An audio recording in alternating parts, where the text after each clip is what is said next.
Neil Rackham, creator, author of Spin Selling. You say that entrepreneurs are basically bad at selling. Why? The fundamental reason is an entrepreneur, almost by definition, has a deep enthusiasm for what they do. After all, it's usually the company is their creation and the products often are their own creation. And one of the things we know about selling, and we've known for nearly 40 years, is that the best selling isn't at all about your products and what you can offer. It's very much about the customers and their need. And entrepreneurs very often swamp the customer. After all, since the 1970s, research has shown that in a sales call, the more time the customer talks, the higher probability that the call will succeed. In my experience, entrepreneurs can't help themselves. When they get in front of a customer, they want to tell the customer the story. It can be a very compelling story. It just doesn't cause the customer to buy as well as if they focused on the customer, listened to what the customer's needs were, and worked from there. So you're basically saying they don't listen. I think many of them would challenge that. They'd say, oh, but I do listen. But the reality is they're listening very selectively. They're listening for how can I get in and start talking about what I can offer.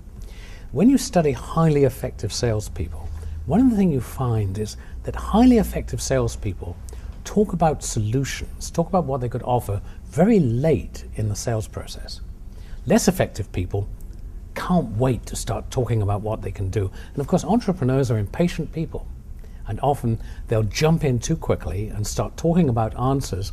And the customer who's listening there doesn't link that answer to their needs.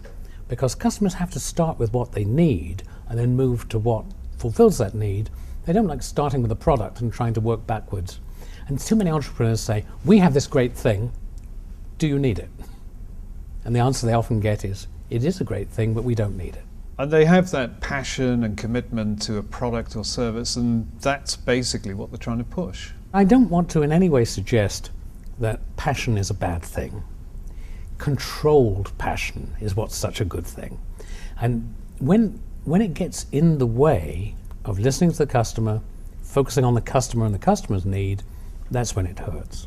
What would be your advice then, that they should bring in a sales team? I think what often happens is the entrepreneur tries to do too much for the selling themselves. And when you look at successful entrepreneurs, there comes a point fairly early on when it's other people who are going out and generating customer business. Now, having said that, the entrepreneur always does have a role in sales.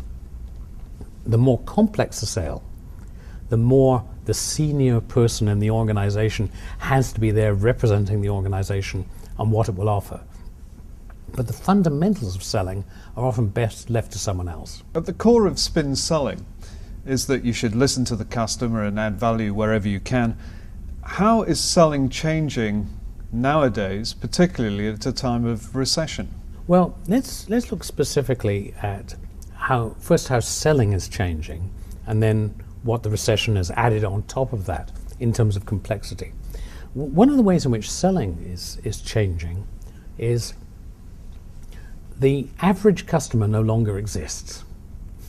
What's happening is customers either want cheap, convenient, easy to do business with answers, or they want in-depth help.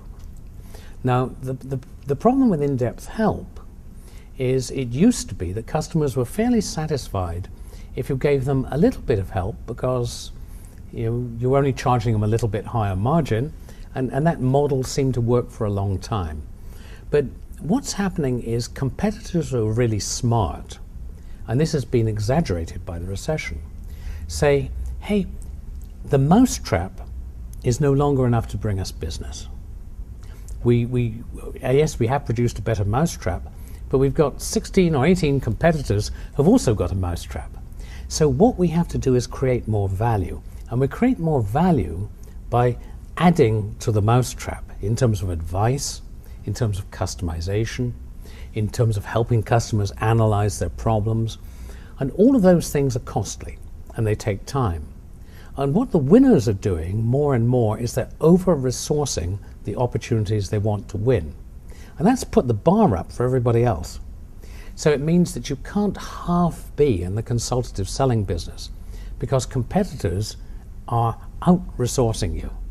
And one of the things which has become a major problem today, and the recession has made it even worse because the smart companies know what they're doing, is that the skill in selling is more about picking which opportunities to over-resource than almost anything else. That's become a major issue today. What's the impact of the recession on selling? Are we seeing companies downsizing their sales teams? Well, it's not a cutback as much as a realignment of their resources. See, one of the things that happens, I will guarantee you that as you and I sit here talking, all around us are salespeople out with customers, and the salespeople are worried. They're anxious. And they're saying, I haven't got my pipeline of business at the moment. And so what do? They try and knock on more doors. They open up more opportunities. And what's happening is they're half selling to twice as many opportunities. The smart players say, which opportunities do we really want? Which ones will we win? Let's put twice the resources into those. So it's all about focus. And Phil Kotler has a nice way of saying it. He says, he quotes what he claims as a genuine Chinese proverb, that if you chase two monkeys, both will escape. And I think that's what's happening right now. In the recession, a lot of people are chasing two monkeys.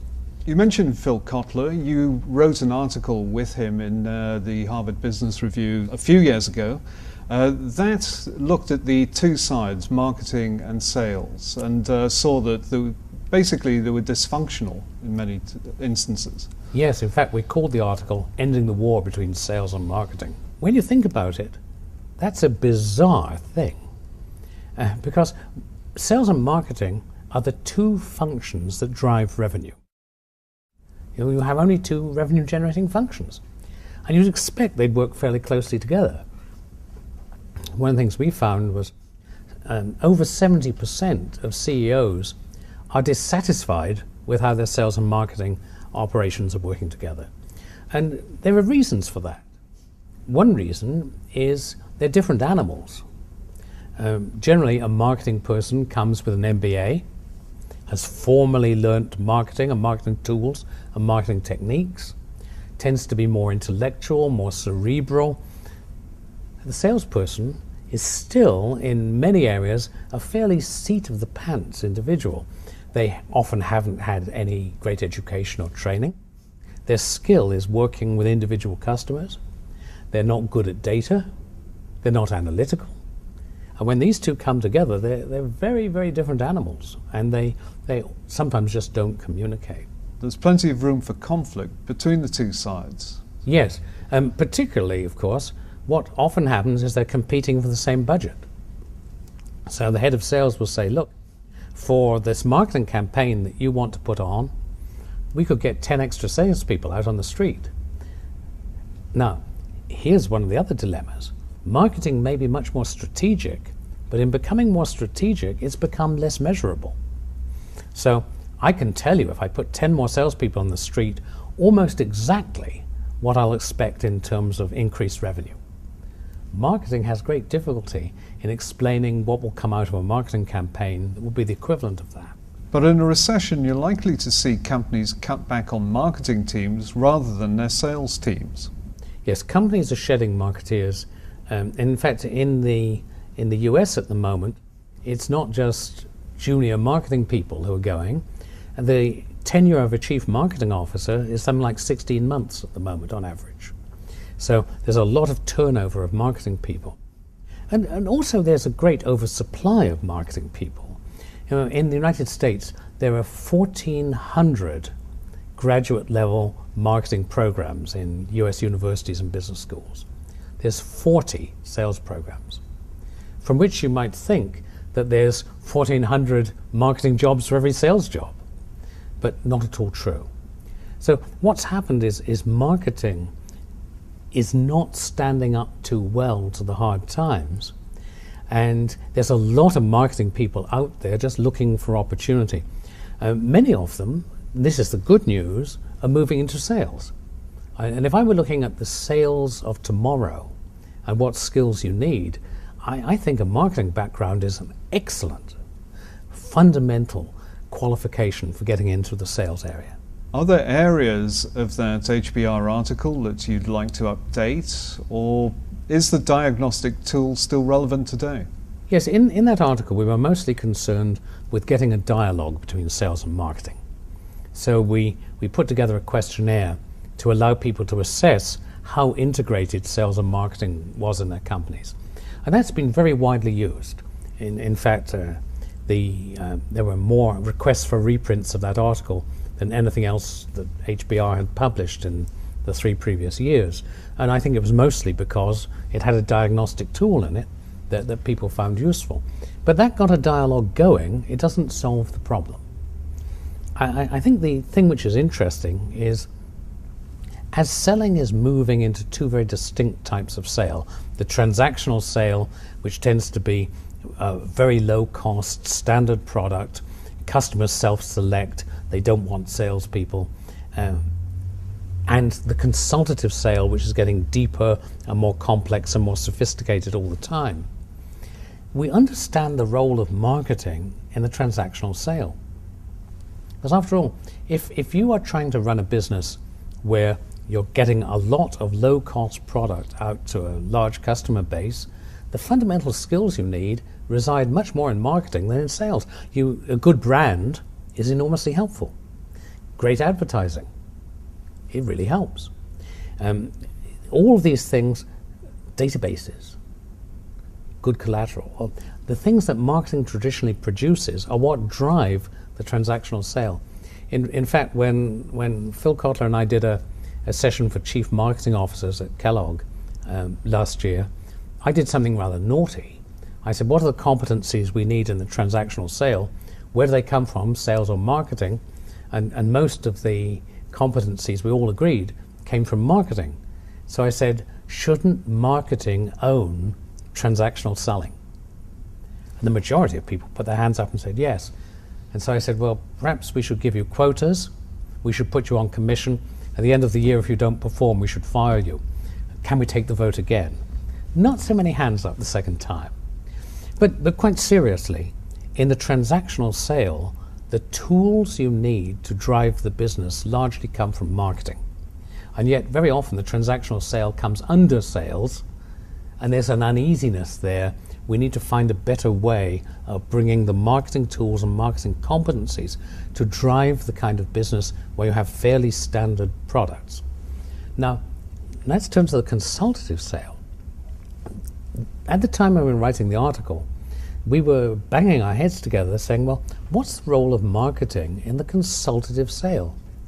And a pupil of Phil's, Anil Menon, himself an ex-professor of marketing, was now SVP of marketing globally for IBM. And he raised a very interesting question. He said, the nature of the consultative sale is you're creating the solution as you sell. So how do you market a product that's being created as you sell it? That's the dilemma for marketing in the consultative sale. That's also a dilemma for entrepreneurs, though, isn't it? Yeah, I think it's a major business dilemma, because we're moving away from the era of stock solutions, except in that commodity sense of a high-volume transactional business. If we're in the consultative sale where there's an awful lot of customization, we have to ask, well, what does marketing mean there? I think what it does mean is marketing has to provide tools to enable salespeople to create more customer value. And we've been experimenting with some of those tools, watching how successful companies work with things of that sort. I quote GE and IBM, both as very successful companies that are doing some quite interesting experimental work in terms of what's marketing roles in these large, complex consultative sales. But there is one role which I think is worth thinking about for, this is the dilemma for an entrepreneur or for anyone who's trying to run a successful business. I talked about the secret of success today in these large consultative sales is to choose which ones to over-resource.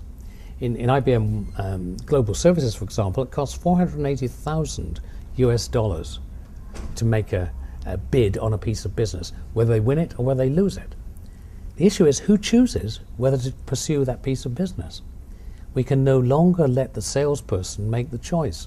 The decision's too big and too consequential. So this has become a new role for marketing. In companies like GE, they've worked on integrating sales and marketing in a sort of Six Sigma process of selecting which opportunities they're going to go after. We'll see more and more of that happening because the real skill today in selling lies very much in picking the winners, deciding which opportunities we're going to go for, over-investing in them, focusing on them. Neil Rackham, thanks for joining us. Thank you.